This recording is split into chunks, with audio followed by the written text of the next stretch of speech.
இங்கே வந்திருக்க எல்லாருக்குமே ஃபர்ஸ்ட் ஆஃப் ஆல் தேங்க்யூ. ஒரு ருதினி கிரியேஷன்ஸ் அப்படின்றது எப்படி ஸ்டார்ட் ஆச்சு அப்படின்னா, யோசிச்சு பிளான் பண்ணி ஃபர்ஸ்ட் 2 இது ஸ்டெப் எடுத்தேன். ஒரு 2 பிஸ்னஸ் பண்ணலாம் அப்படின்ட்டு. அது 2த்துலையுமே பெருசாக இந்த அளவுக்கு எனக்கு சக்ஸஸ் இல்லை. அதுக்கப்புறம் அப்படியே உட்காந்துட்டு இருக்கும்போது லாக்டவுன் வந்ததுக்கப்புறம் ஒரு மாதிரி நமக்குள்ளே எல்லாருக்குமே அந்த ஸ்ட்ரெஸ் வந்து இருந்திருக்கும். அந்த டைம் வந்து நான் இருக்கும்போது கொஞ்சம் அப்போதான் இந்த ஆரி வந்து அப்போ எனக்கு வந்து பக்கத்தில் இருக்கிறவங்க வந்து என்ன சொன்னாங்க, ரிலேட்டிவும் ஃப்ரெண்ட்ஸும் வந்து எனக்கு கொஞ்சம் சொல்லி கொடுக்குறீங்களா அப்படின்னு சொல்லிட்டு தான் ஃபஸ்ட்டு ஆரம்பித்தாங்க. அங்கே தான் என்னோட ஆரியோட கற்றுக் கொடுக்குற இது ஸ்டார்ட் ஆனது. ஸோ அப்படி இது பண்ணும்போது நான் சொல்லிக் கொடுக்க ஆரம்பித்தோன்னே நான் சொல்லிக் கொடுக்குறதுக்கு அவங்களுக்கு ரொம்ப நல்லாவே புரிஞ்சுது. அரௌண்ட் ஒரு வீடுக்கு வந்த உடனே அவங்க வந்து ப்ளவுஸ் போட ஆரம்பிச்சிட்டாங்க. அப்போ அவங்க சொன்னது என்னென்னா, நீங்கள் நல்லா சொல்லித்தரீங்க, புரிகிற மாதிரி சொல்லித்தரீங்க, டைம் கொடுக்குறீங்க அப்படின்னு சொல்லிட்டு எனக்கு சொன்னாங்க. ஸோ அந்த பாயிண்ட் வந்து எனக்கு ரொம்ப பிடிச்சிருந்துச்சு. இன்னொன்று, இது எனக்கு கரெக்டான இது போல். ஸோ இந்த ஸ்டெப்பில் நம்ம போனோம்னா நமக்கு கரெக்டாக ரீச் ஆகலாம். ஏன்னா 2-3 இது நம்ம போயிட்டு ஃபைனல் வரைக்கும் முட்டி மோதுவேன். பட் ஆனால் ஏதோ ஒரு இடத்துல ஒரு பேக் வந்த மாதிரி இருக்கும். ஸோ அப்படி ஆரம்பித்தது தான் இந்த இது.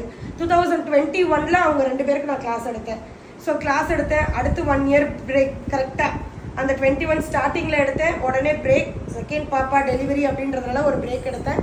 திருப்பி இல்லை கம்பேக் நம்ம கொடுப்போம் அப்படின்னு சொல்லிட்டு 23ல் ஸ்டார்ட் பண்ணேன். ஸோ ஸ்டார்ட் பண்ணது பார்த்தீங்கன்னா இந்த லான்ல தான் நான் ஸ்டார்ட் பண்ணேன். ஃபர்ஸ்ட் எனக்கு நான் போர்ட் போட்டு அரௌண்ட் ஒரு 2 to 3 monthsக்கு யாருமே எனக்கு ரெஸ்பான்ஸ் இல்லை. காலில் எனக்கு கான்டாக்ட் பண்ணலை, யாருமே இல்லாமல் எனக்கு இருந்துச்சு. என்னடா இதுலேயுமே நம்மள இது பண்ண முடியாதா அப்படின்னு யோசிக்கும் போது ஃபர்ஸ்ட் கால் தேவி அக்கா கிட்ட இருந்து வந்துச்சு. பட் ஆனால் அவங்க அப்பா ஜாயின் பண்ணலை. ஸோ ஃபர்ஸ்ட் ஸ்டூடெண்ட்டுன்னு பார்த்தீங்கன்னா காயத்ரி.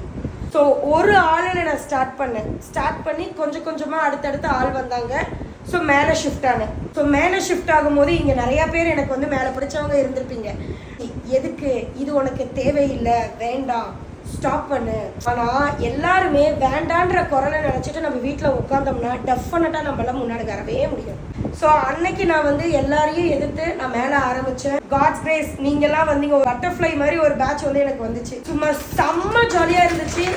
அவங்க பண்ணி கொடுத்த ஒர்க் ஆகட்டும் எல்லாமே நான் போஸ்ட் போட போட போட போட ஆன்லைனில் எனக்கு நிறையா ஜாயின் பண்ண ஆரம்பித்தாங்க. ஸோ சோஷியல் மீடியாவை என்னால் ரீச் பண்ண முடிஞ்சுது. ஸோ அது ரீச் பண்ணேன்.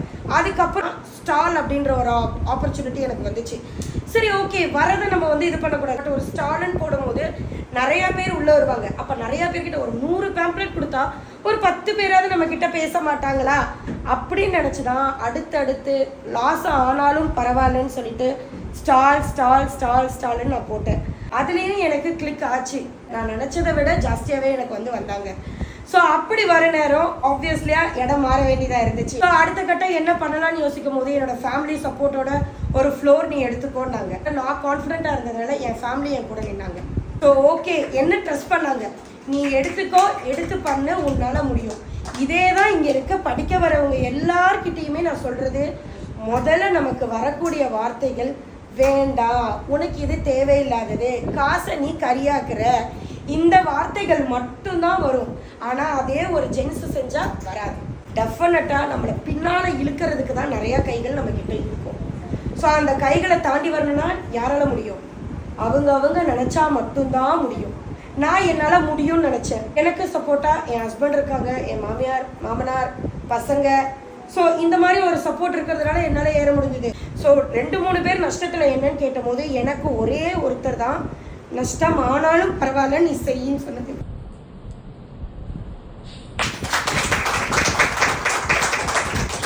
ஸோ அந்த கான்ஃபிடென்ட்டோட ஆரம்பித்தேன். இப்போ குட், அரௌண்ட் டைரெக்டாக வரவங்க ஒரு 40 மெம்பர்ஸ் இருக்காங்க. ஆன்லைனில் ஒரு 50 to 50+ எனக்கு இருக்காங்க. ஸோ கான்ஃபிடென்ட்டாக நான் என்னோடய ருதினி கிரியேஷன்ஸை அடுத்தடுத்த கட்டத்துக்கு கொண்டு போவேன் கண்டிப்பாக. ஸோ சேர்ந்து முன்னேறலாம். நான் மட்டும் முன்னேற முடியாது, என் கூட நீங்களாம் இருந்தீங்கன்னா உங்களோட சேர்ந்து நம்ம எல்லாருமே சேர்ந்து